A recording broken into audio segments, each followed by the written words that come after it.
મહારાષ્ટ્રમાં મરાઠી તો શું ગુજરાતમાં ફક્ત ગુજરાતી? ભાષા પ્રેમ કે પછી ભાષાના નામે રાજકારણ?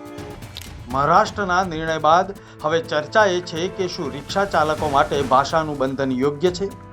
શું આ સ્થાનિક ભાષાનો આગ્રહ છે કે પછી રોજી રોટી પર સીધો ઘા? આ પ્રશ્નનો સાચો જવાબ મેળવવા અમે પહોંચ્યા અમદાવાદના રસ્તાઓ પર, જ્યાં રોજે રોજ હજારો મુસાફરોને મંજિલ સુધી પહોંચાડતા રિક્ષા ચાલકો અને યુનિયન પ્રમુખે આપ્યો સણસણતો જવાબ. નમસ્કાર, મુંબઈ સમાચારના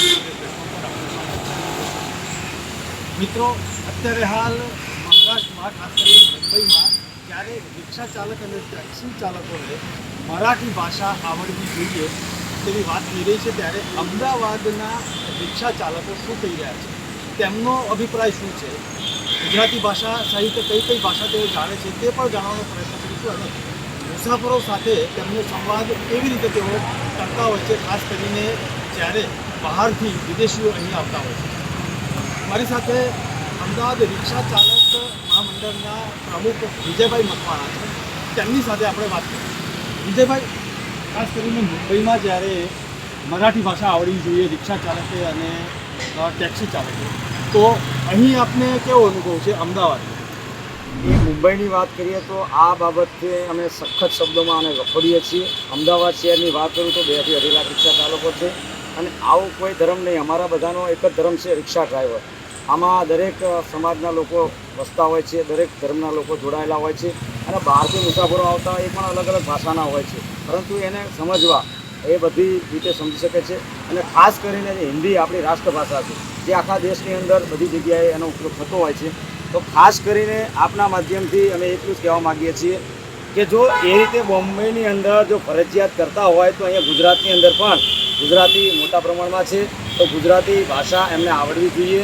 અને જો અહીંયા ગુજરાતને લોકોને જો હેરાન કરવામાં આવતા હોય આ રીતે, તો અહીંયા પણ અમે સરકારને વિનંતી કરીએ છીએ કે અહીંયા પણ ફરજિયાત કરવામાં આવે, ગુજરાતી અને આવડવું જોઈએ. પરંતુ આપને કીધું એ પ્રમાણે હિન્દી આપણી રાષ્ટ્રભાષા છે, આખા દેશમાં વપરાશ છે, તો હિન્દી ભાષા જે કોઈને આવડતી હોય તો એને ધંધો રોજગારની અંદર આ રીતે કનડગત કરવામાં ના આવે, એ જ આપણા માધ્યમથી મારી વિનંતી છે. વિજયભાઈ, કનડગત ન કરવામાં આવે, પરંતુ આ ભાષા છે અને એક દલીલ એવી પણ છે કે જ્યાં તમે વસવાટ કરતા હો, જ્યાં તમે ધંધો રોજગાર કરતા હો અને વર્ષોથી રહેવાનું હોય તો સ્થાનિક ભાષા તો આવડવી જ જોઈએ. સ્થાનિક ભાષા આવડવી જ જોઈએ, પણ અમારા આજ સુધી આ પ્રશ્ન ઊભો થયો નથી.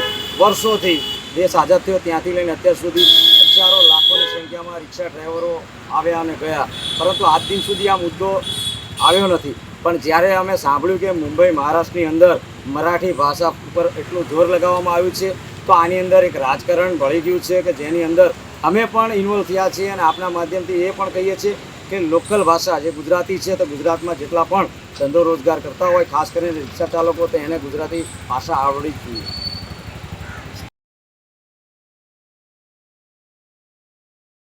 તો અહીં અલગ અલગ પ્રકારના પણ મુસાફરો આપની પાસે આવતા હશે, કેવો અનુભવ રહ્યો? જેને ગુજરાતી નથી આવડતી અથવા હિન્દી નથી આવડતી તેની સાથે પણ આપ તો મુસાફરી કરતા જ હશો, કેવો અનુભવ રહ્યો? અહીંયા દરેક અલગ અલગ દેશ વિદેશથી પણ લોકો આવતા હોય છે અને તાલુકો સ્ટેશન હોય, એસટી ગીતા મંદિર હોય કે એરપોર્ટ હોય કે અન્ય જગ્યાથી મુસાફરી એમને કરવાની હોય છે. એમના ઘરે જવાનું હોય કે હોટલે જવાનું કે ક્યાંય પણ જવાનું હોય, ત્યાં કોઈ પણ પ્રકારની કનડગત કે કોઈ પણ પ્રકારની મુસીબત થતી નથી. આજની તારીખમાં એવા એક પણ દાખલા નથી કે જેની અંદર એ પણ તકલીફ પડતી હોય, કારણ કે એ ક્યાંક ને ક્યાંક મોબાઈલનો અત્યારે ઉપયોગ થઈ ગયો છે કે જેની અંદર બધી વિગતો એમાં મળી જતી હોય છે, લોકેશનો મળી જતા હોય છે અને બધી રીતે રિક્ષા ચાલકો પણ સક્ષમ હોય છે. પરંતુ ભાષાને લઈને આજ સુધી આ વિવાદ થયો નથી અને અમે ઈચ્છીએ છીએ કે આગળ પણ આવો થાય નહીં. પરંતુ ના છૂટકે આજે મુંબઈ મહારાષ્ટ્રની અંદર જે થયું છે એવું જો અહીંયા ગુજરાતીઓને હેરાન પરેશાન કરવામાં આવ્યા, તો અહીંયા પણ અમે માંગણી કરી રહ્યા છીએ કે ગુજરાતની અંદર પણ ગુજરાતી લોકો અને ખાસ કરીને ગુજરાતી ભાષાનો પણ વપરાશ કરવો ફરજિયાત બને. મારી સાથે બીજા રિક્ષા ચાલકો પણ છે, તેમની સાથે પણ આપણે વાત કરીશું અને તેમનો કેવો અનુભવ રહ્યો છે, ખાસ કરીને ભાષાને લઈને. જોડાયેલા રહેશો મારી સાથે મુંબઈ સમાચાર. અમદાવાદ રિક્ષા ચાલક એકતા યુનિયન ખજાનચી પ્રિન્સિપલ. આજે જે મુંબઈની અંદર જે ભાષાનો ઉપયોગ કરવામાં આવ્યો છે અને ત્યાં જે રિક્ષા ડ્રાઈવરોને મરાઠી ભાષા આવડતી હોય એ જ રિક્ષા ચલાવી શકે એવું જો ત્યાં લાગુ પડતું હોય, તો અહીંયા ગુજરાતમાં પણ ગુજરાતી ભાષા ડ્રાઈવરોને આવડતી હોય છે.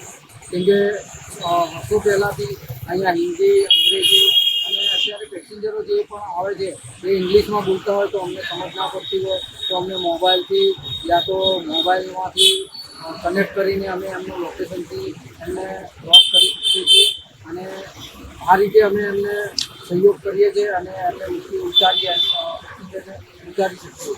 તો આજે જે મુંબઈમાં જે મરાઠી ભાષાનો ઉપયોગ કરવાનો થયો છે એવો જો ગુજરાતની અંદર બી આ લાગુ પડે તો આપણે ગુજરાતની અંદર બી દરેક રિક્ષા ડ્રાઈવરને ગુજરાતી આવડતું હોવું જોઈએ એવું મારું માનવું છે. આપણે એવું માનવું છે ચોક્કસ વાત છે, પરંતુ જ્યારે જે દેશમાં રહેતા હોય તેઓ વેશ ધારણ કરી હોય તો મહારાષ્ટ્રમાં રહેતા હોય તો મરાઠી એટલા માટે આવડવું જોઈએ અથવા તો ત્યાંની સ્થાનિક ભાષા એટલા માટે આવડવી જોઈએ કે આપણે સ્થાનિક લોકો સાથે વાતચીત કરી શકીએ. આ બાબતે તમે કેટલા સંમત છો? હા, એટલે એમાં એવું છે કે જો આપણે ત્યાં રહેતા હોઈએ તો આપણને ભાષા બધી આવડતી બરાબર, અને એ ભાષા આવડતી હોય તો આપણે રિક્ષા ચલાવી શકીએ. આપણે ગુજરાતમાં રહીએ તો આપણને ગુજરાતમાં ગુજરાતી અને હિન્દી ભાષા તો આવડે. એટલે એ રીતે ત્યાં જે આપણા દેશની અંદર હિન્દી ભાષા જે રાષ્ટ્રીય ભાષા છે તો આપણને હિન્દી, ગુજરાતી તો આવડવી જોઈએ. એટલે અહીંયા બી ગુજરાતી ભાષાનો ઉપયોગ કરવો એ જરૂરી છે. તો આ રીતે સરકારે જે નિર્ણય લીધો તો આ ગુજરાતમાં બી ગુજરાતી ભાષા આવડે એ લાગુ કરે તો મુંબઈમાં થાય છે તો અહીંયા બી લાગુ કરવી જોઈએ. કેટલા વર્ષથી આપ રિક્ષા ચલાવવાનું? હું રિક્ષા લગભગ 30 વર્ષથી આ 30 વર્ષની અંદર એવું બન્યું છે કે સામે કોઈ મુસાફર આવ્યો હોય અને એ ભાષા તમને ના આવડતી હોય છતાં પણ તેને તેની જગ્યાએ પહોંચાડ્યો હોય? હા, એવું એ પેસેન્જર અમેરિકા આવેલું હતું, ઇંગ્લિશમાં વાત કરતા હતા અને એમને જવું હતું લો ગાર્ડન. તો એમને મને લોકેશન આપ્યું એમના મોબાઈલથી અને એમને મને બતાવ્યું. મેં એનું લોકેશન જોયું એમને મેં ત્યાં ડ્રોપ કર્યા લોકેશન પ્રમાણે અને એમને ત્યાં લો ગાર્ડન થાય. આ સિવાય ક્યારેક અમદાવાદના રિક્ષા ચાલક પર એવા આરોપો થતા હોય છે કે રિક્ષા ચાલકો વધારે ભાડું લઈ લે છે. એવો કોઈ અનુભવ થયેલો? ના, એવું તો નથી થયું, પણ એમ કે પેસેન્જર મીટરથી બેસતા નથી. આ ઓલા ઉબેર રેપિડો ચાલે એટલે પેસેન્જરો મીટરથી બેસતા નથી. અત્યારે અમે અમારું અમદાવાદ રિક્ષા ચાલક એકતા તો એની અંદર અમારે તો પેસેન્જરને કોઈ વસ્તુ ભૂલી ગયા તો અમે એમને પરત આપીએ છીએ. અમારો રિક્ષા પાછળ અમારો ડ્રાઈવરનું નામ, નંબર, મોબાઈલ નંબર, ગાડી નંબર પણ અમે રિક્ષા પાછળ લગાવેલો છે, જેથી કરીને જે પેસેન્જરને કોઈ વસ્તુ ભૂલી ગયા હોય તો એની પરથી અમારો કોન્ટેક્ટ કરી શકે છે. અમારા લેબલ લાગેલા છે. અમે અમદાવાદની અંદર અમારા વોટ્સઅપ ગ્રુપો ચાલે એમાં અમે મેસેજ નાખેલા છે કે કોઈ બી પેસેન્જરને કોઈ પણ તકલીફ પડે તો અમારો અમદાવાદ રિક્ષા એકતા ઇન્ડિયનનો સંપર્ક કરો. તમારી જોડે કોઈ ડ્રાઈવર ભાડું વધારે લઈએ યા તો તમને મીટર કાર્ડ કરતાં વધારે લે યા તો તમને ખોટી રીતે હેરાનગતિ કરે તો અમને એકતા ઇન્ડિયનને જાણ કરવી તો અમે તમારો કોઈ બી પેસેન્જરનો પ્રોબ્લેમ હોય ત્યાંનું સોલ્યુશન અમે ડ્રાઈવર જોડેથી લાવી આપીએ. મુંબઈમાં મરાઠી ભાષા જાણવાનું, બોલવાનું, મુસાફરો સાથે સંવાદ કરવાની વાત કરવામાં આવી રહી છે અને તે શીખવું પણ ફરજિયાત છે.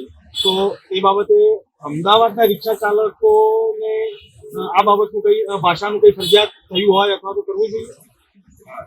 એવું ના હોય. આમાં જે રિક્ષા ચાલકો છે તો રિક્ષાનો બધી રીતે ઘરની અંદર જે ગુજરાતી હોય તો ઘરની અંદર ગુજરાતી ભાષાનો ઘરમાં ઉપયોગ કરી શકાય. હિન્દી ભાષા હોય તો ઘરમાં હિન્દી ભાષા કરી શકાય. મરાઠી ભાષા તો મરાઠી ઘરમાં ઉપયોગ કરી શકાય. રોડ માટે લોકોનું મન માની ના ચાલી શકે કે ભાઈ રોડ માટે તમારે આ જ કરવું પડશે, આ જ કરવું પડશે, તમે ધંધો ના કરી શકો, એવું કંઈ ના હોય. કેટલા વર્ષથી રિક્ષા ચલાવો છો? હું 25 વર્ષથી રિક્ષા ચલાવું છું, પણ આવું તો કંઈ નહીં થયું. પણ આમાં કોઈ રોજીરોટી માટે કોઈ આમાં રાજકારણ ના આવવું જોઈએ. આમાં વ્યવસ્થિત રીતે બધાને રોજીરોટી કમાવા દેવાય છે. 25 વર્ષથી રિક્ષા ચલાવો છો, કોઈ એક એવો મુસાફર આવે છે કે જે તમારી હિન્દી અથવા ગુજરાતી ના સમજતો હોય?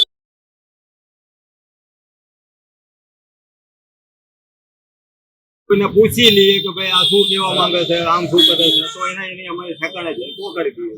એટલે કોઈ તકલીફ થઈ નહીં? ના થાય. અમે કોઈ બી અમને ના ફાવતું હોય તો અમે બીજાને કોઈક ન પકડીએ કે ભાઈ જોવો ને આ શું બોલે છે, આ શું કહે છે, તો એને એ રીતે જગ્યા ઉપર પકડી દઈએ. મુસાફરોને કોઈ તકલીફ નથી? ના રિક્ષા ચાલકો સાથે જ્યારે વાત કરી ત્યારે તેમનું કહેવું છે કે રિક્ષા ચાલક માટે ભાષા નહીં, ગ્રાહકનો સંતોષ અને રોજીરોટી જ મહત્વની છે. ભાષા સંવાદનું માધ્યમ છે, વિવાદનું નહીં. મારી સાથે અન્ય એક રિક્ષા ચાલક છે, તેમનું શું કહેવું છે તે જાણવાનો પણ પ્રયત્ન કરીશું. કારણ કે આ ભાષા છે તે ભાષાને આપણે માન ચોક્કસ આપવું જોઈએ. મહારાષ્ટ્રમાં મરાઠી તો ગુજરાતમાં ગુજરાતી છે તેવું અન્ય રિક્ષા ચાલકોએ કહ્યું, પરંતુ આ જે રિક્ષા ચાલક છે તેમનું શું કહેવું છે તે જાણવાનો પ્રયત્ન કરીશું. જી, આપનું નામ શું છે? અને જે મુંબઈમાં દરેક રિક્ષા ચાલકે, ટેક્સી ચાલકે મરાઠી ભાષામાં વાત કરવી જોઈએ મુસાફરો સાથે, કામ ચલાવવું પણ ભાષા આવડવી જોઈએ, તો એ બાબતે તમારું શું કહેવું? આમ જોવા જઈએ તો ઘણા સમયથી સાહેબ આ પ્રશ્ન ચાલે છે મહારાષ્ટ્રમાં અને મુંબઈમાં. તો આ ખરેખર રિક્ષા ચાલકો માટે અને ડ્રાઈવરો માટે સારી બાબત ના કહેવાય. કારણ કે અમે ઘણા વર્ષોથી અહીંયા રિક્ષા ચાલકો અમે ચલાવીએ છીએ, એકબીજાને મળતા રહીએ છીએ, ચાહે મરાઠી હોય, બંગાળી હોય કે ગમે તે હોય. પણ એ અમે અહીંયા ભાઈચારો રાખીને બેઠા છીએ કે અમે કોઈને પણ એવું નથી કહેતા કે ભાઈ તમે પરપ્રાંતિ છો તો તમે અહીંયા આવી ગયા છો તો તમારે આ કરવું પડશે. ના, એક સામાન્ય રિક્ષા ડ્રાઈવર છે, અમારો સાથી મિત્ર છે, એવી રીતે જ અમે એને આવકાર્યો છે. અને ક્યારેય પણ એમના હું માનું છું કે મરાઠી ભાષાનું સન્માન રાખવું જોઈએ. જેમ અમે અમારું ગુજરાતીનું રાખીએ છીએ એવી રીતે અમે મરાઠી ભાષાનું પણ રાખીએ છીએ અને સર્વ ભાષાનું અમે માન સન્માન રાખીએ છીએ. કેમ કે અમે રિક્ષા ચાલક છીએ, એક સામાન્ય ડ્રાઈવર છીએ, તો અમે બધી ભાષાને આવકારી છે. અને અમે કોઈ દિવસ આવું કાર્ય નહીં કરીએ કે જેથી કરીને એક ડ્રાઈવર ભાઈને, એક સામાન્ય માણસને તકલીફ પડે. એવું તો ક્યારેય નહીં કરીએ. કારણ કે સર્વ ભાઈઓ એક સમાન છે, સર્વ જ્ઞાતિ એક સમાન છે. કોઈ હિન્દુ નહીં, કોઈ મુસલમાન નહીં, કોઈ મરાઠી નહીં, બધા ભાઈઓ એક સરખા છીએ. અમે ડ્રાઈવર ભાઈઓ છીએ અને રિક્ષા ચાલકો છીએ ખાસ કરી, અને ડ્રાઈવર સમાજમાંથી આવીએ છીએ, એવું કહી શકીએ. જી, બીજો એક સવાલ એવો થઈ રહ્યો છે કે જ્યારે આ ભાષા આવડવી જોઈએ ત્યારે અહીં તમે કેટલા સમયથી આ રિક્ષા ચલાવવાનું કામ કરો છો, તેમાં એવો કોઈ અનુભવ થયો છે કે કોઈ મુસાફર એવા આવ્યા હોય જેની ભાષા તમે ના સમજી શકતા હોય અને તમારી ભાષા એ ના સમજી શકતા હોય, છતાં પણ તેને યોગ્ય સ્થાને પહોંચાડે એવો અનુભવ થયો? ઘણી વખત અને અવારનવાર આવા અનુભવ થાય છે કે હું 20 વર્ષથી રિક્ષા ચલાવું છું. ઘણી વખત ક્યારેક વિદેશના પણ પેસેન્જર આવે છે તો થોડું અમને આવડતું હોય એ પ્રમાણે એમને વ્યવસ્થિત જગ્યાએ ડ્રોપ કરીએ છીએ અને વ્યવસ્થિત જગ્યાએથી પિકઅપ લઈએ છીએ. એવું નથી કે અમને નથી આવડતું. એવી રીતે કસ્ટમર બી સમજે છે, પેસેન્જર બી સમજે છે અને ડ્રાઈવર બી સમજે છે. અમારા બેની સમજૂતીથી અમે એમને વ્યવસ્થિત એમના સ્થળે પહોંચાડી દઈએ છીએ. આવું ઘણી વખત બન્યું છે. એવું નથી કે આજે બન્યું છે. દર વખતે હર એક રિક્ષા ડ્રાઈવર દિવસમાં એકવાર એક રિક્ષા ડ્રાઈવર કે પાછળ પેસેન્જરને બંગાળી હોય તો એમને ખાલી બંગાળી જ આવડતું હોય, બહારગામથી આવ્યા હોય તો એમને ખાલી બંગાળી જ આવડતું હોય, મારવાડી હોય તો એમને ખાલી મારવાડી આવડતું હોય. તો એવું ઘણી વખત બને છે. એવું નથી બનતું, પણ એમને વ્યવસ્થિત જગ્યાએ અમે અમારી સૂઝબૂઝ અને અમારી મહેનતથી એમને વ્યવસ્થિત જગ્યાએ એમને પહોંચાડી દઈએ છીએ, એટલે એમને સંતોષ થાય છે. અને ભાષાનું લઈને તો અહીંયા નહીં ચાલે, કારણ કે દરેક પરપ્રાંતિઓ અહીંયા વસવાટ કરે છે અને એ અમારા ડ્રાઈવર બંધુ છે. અરે ડ્રાઈવર બંધુ નહીં, બધી જગ્યાએ બધા વ્યવસાયમાં જોડાયેલા છે બધા. તો અમે એમને સાચવીએ છીએ એવી રીતે એમને પણ સાચવીએ. તો ભાષા માટે તો અહીંયા કોઈ એવું નહીં. તો મારી સાથે અન્ય એક રિક્ષા ચાલક છે, પ્રકાશભાઈ છે, તેમનું શું કહેવું છે આ બાબતે તે જાણવાનો પ્રયત્ન કરીશું. પ્રકાશભાઈ, ખાસ કરીને જ્યારે કોઈક એક ભાષા આવડવી જોઈએ, કોઈક એક રાજ્યમાં જ્યારે આપણે હોઈએ, ખાસ કરીને મરાઠી ભાષાનો અત્યારે હાલ મુદ્દો ચાલેલો છે મુંબઈની અંદર, તો અમદાવાદની અંદર જ્યારે આપ રિક્ષા ચલાવી રહ્યા છો તો એ સમજવું છે કે ગુજરાતી આવડતી હોય તો જ તમે રિક્ષા ચલાવી રહ્યા છો કે હિન્દી આવડે તો પણ ચાલે છે? આપણી વાત સાચી છે. ગુજરાતીમાં હિન્દી આપણા હિન્દુસ્તાનનો ભારત દેશ છે. આમાં ગુજરાતીમાં તો આપણે જન્મ લીધો છે અને આપણે ધંધો રિક્ષાનો કરીએ. કેમ કે આપણે કોઈ પણ ભાષા હોય, આપણે જે સ્ટેટમાં રહેતા હોય એ ભાષા તો એની 50% તો આપણને ભાષા આવડવી જોઈએ, પરંતુ આપણે એનો વિષય બનાવી દઈએ કે એ ભાષા આવડવી જરૂરી છે તો એ રોંગ છે. ને એની અંદર આપણી માતૃભાષા આપણી પ્રથમ. આપણે ગમે તે સ્ટેટમાં હોય, ગમે તે ધંધો હોય, ગમે તે કારોબાર હોય આપણી, પરંતુ આપણે આપણી રાષ્ટ્રભાષાને પકડી રાખવી જોઈએ, આપણી રાષ્ટ્રભાષાથી ચાલવું જોઈએ. પરંતુ થોડું ઘણું આપણને એનું બી નોલેજ હોય, પણ એનું પ્રેશર ના હોય. કે કોઈ આપણને બળજબરી કરી શકે કે તમે આ બોલો એ બધું ન છે. આપણું રાષ્ટ્ર છે એક અત્યારે મુંબઈમાં ચાલી રહ્યું છે કે હિન્દી ભાષા અને મરાઠી ભાષા અને એવું બધું, એટલે એવું બધું ના હોવું જોઈએ. મુંબઈ એક ભારતનું વિકસિત સ્ટેટ છે ને એની અંદર મુંબઈનું સ્ટેટ છે અને એમાં ડ્રાઈવરોને અને રિક્ષા ચાલકોને પરેશાન કરવામાં આવે છે. બધું કોઈ બી હોય, આવડે ના આવડે બે નંબરની વસ્તુ છે, પરંતુ એને રાષ્ટ્રીય ભાષા આવડવી જોઈએ. એટલે સામેવાળાને કોન્ફિડન્સ હોય. આજે હું અહીંના ગુજરાતની વાત કરું, મને મારા ગુજરાત ઉપર ગર્વ છે. હું એક ગર્વની વાત કહીશ તમને કે અહીં તમે રિક્ષા ચલાવવાનો મારો 25 વર્ષનો અનુભવ છે કે ડ્રાઈવર હિન્દી ભાષી હશે ને લગભગ, તો ગુજરાતીને હિન્દી નહીં આવતી હશે ને તો પણ એ હિન્દીમાં બોલશે. એ એવી એને રિસ્પોન્સ આપશે. એ મારા ગુજરાતનું ગર્વ છે કે તમે જાતિવાદ ઉપર નથી જતા, તમે સ્ટેટ વાઇઝ આપણા ભારત દેશનો. હું એક જ મુદ્દા ઉપર બોલીશ કે જે સ્ટેટમાં તમે એની કોશિશ કરો શીખવાની, બોલો, બધું કરો, પરંતુ રાષ્ટ્રીય ભાષાને પકડી, રાષ્ટ્રીય ભાષાને વિમોચન ના.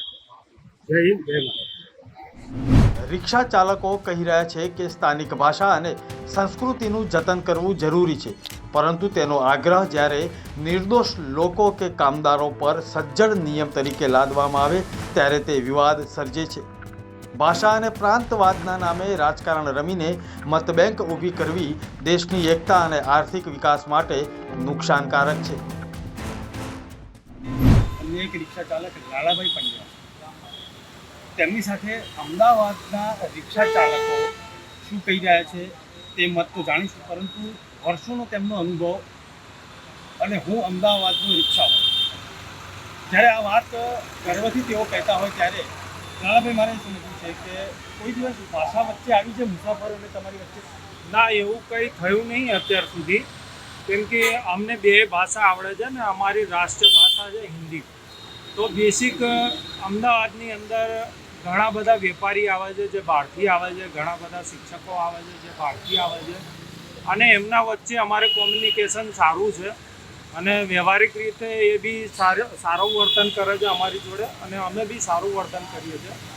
પણ અત્યારે આજુબાજુના ગામડામાં જે બી અમારા સિનિયર સિટીઝન છે એમને હિન્દી નથી આવડતું. તો જેટલા બી હિન્દી ભાષી છે, આપણા હિન્દી ભાષી છે, એમને થોડી મારે કહેવું છે કે તમે થોડું બેસિક ગુજરાતી તમે શીખો. અમારે અહીંયા મુંબઈ નથી બનાવવું, પણ એવું બી નથી કરવું કે અમારા જે સિનિયર સિટીઝન છે એમને લાગતી વળગતી કોઈ પ્રોબ્લેમ આવે. આ અમારા ગુજરાતની અંદર અત્યાર સુધીમાં વિવિધ રાજ્યોના માણસો આવે છે અને જોબ કરે છે, ધંધા રોજગાર કરે છે. એના લીધે અમારે અહીંયા કોઈ તકલીફ ના પડવી જોઈએ. અમારું તો મંતવ્ય એવું છે કે સર્વશ્રેષ્ઠને લઈને ચાલવું, અને અમે બેસિક અમે અહીંયા ગુજરાતી અને હિન્દી બે ભાષા વાપરીએ. કોઈ મુસાફર એવા આવ્યા હોય કે તેને ગુજરાતી અને હિન્દી ના આવડે, તો એ કેસમાં તમે કોમ્યુનિકેશન કેવી રીતે કરો? અમે હિન્દી અમને આવડે છે, અમને હિન્દી બી આવડે છે અને ગુજરાતી પણ આવડે છે અને થોડી ઘણી ઇંગ્લિશ પણ આવડે છે. અમારા 30% રિક્ષા ચાલક એવા છે જે ભણેલા ગણેલા. અત્યારે એવું નથી કે કોઈને ભણતા લખતા નથી આવડતું, કેમ કે અમને લાયસન્સ બી મળ્યું હતું અમારા સર્ટીના આધારે. એટલે અમારે ભણવામાં કે એમાં કોમ્યુનિકેશન કરવામાં અત્યાર સુધી થઈ નથી. લાલાભાઈ, એક વાત છે કે જ્યાં જેવો દેશ તેવો વેશ, અને જ્યાં આપણે ધંધો રોજગાર કરતા હોઈએ ત્યાંની લોકલ ભાષા તો ભલે બધી જ ના આવડે, પૂરેપૂરી ના આવડે, પરંતુ થોડી તો આવડવી જોઈએ. એ બાબતે તમારું શું કહેવું? જી બિલકુલ. જેમ મેં હમણાં કીધું કે અમારા જે સિનિયર સિટીઝન છે જેમને બિલકુલ હિન્દી નથી આવડતી, કેમ કે એ ગામડાના હોય છે અને કાઠિયાવાડની ભાષા અલગ છે, મહેસાણાની ભાષા અલગ છે, બધી સૌરાષ્ટ્રની ભાષા અલગ છે. ગુજરાતમાં એ વિવિધ ભાષા છે, ગુજરાતી બી વિવિધ છે. અમારે અહીંયા અમદાવાદની ભાષા થોડી અલગ પડે છે. તો થોડી ઘણી જ્યારે બી આપણે સિનિયર સિટીઝન જોડે જ્યારે બી આપણે કરતા હોય, કોઈ બી કોમ્યુનિકેશન કરતા હોય, તો થોડી બી અમારી લોકલ ભાષા આવડવી બહુ જરૂરી છે. ભલે કોઈ પણ રાજ્યમાં રહેતા કોઈ પણ રાજ્યમાં રહેતા હોય, ભલે મુંબઈમાં રહેતા હોય કે તમે એમપીમાં જતા રહો, યુપીમાં જતા રહો, બેસિક ભાષા આવડવી થોડી ઘણી જરૂરી છે. શું તમારું માનવું છે? ભાષા પર રાજકારણ કેટલું યોગ્ય? દર્શક મિત્રો, આપનો અભિપ્રાય અહીં કોમેન્ટમાં જરૂર જણાવશો.